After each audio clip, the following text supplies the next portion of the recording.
security doors, we also find that they can rattle a lot. The tight V-seal can also stop and hamper the rattling of these aluminium type of doors.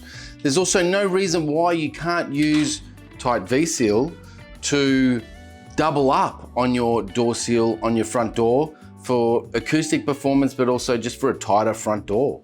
So for the security door and stopping it from rattling so much, we're going to install it on the stop, not the door jamb. This will give it a little bit of a bounce and allow it to sort of elastically sort of stop it from rattling.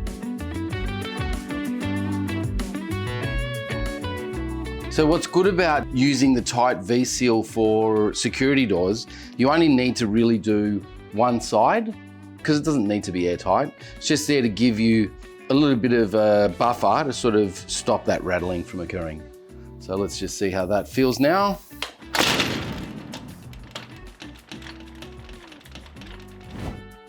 So this is an example of using two door seals. We've already got a seal on the stop.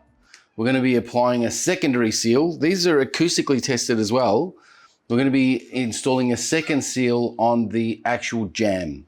So again, the front doors usually open to the inside. So the V, or the point of the V, will be pointing to the inside so that the door can close in.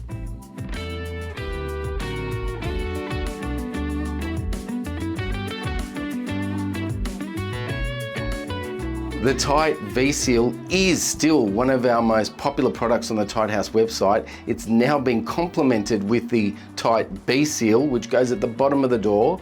Both these products are excellent for air tightness and have been tested for soundproofing your front and back doors. Both of these products are available on tighthouse.com.au.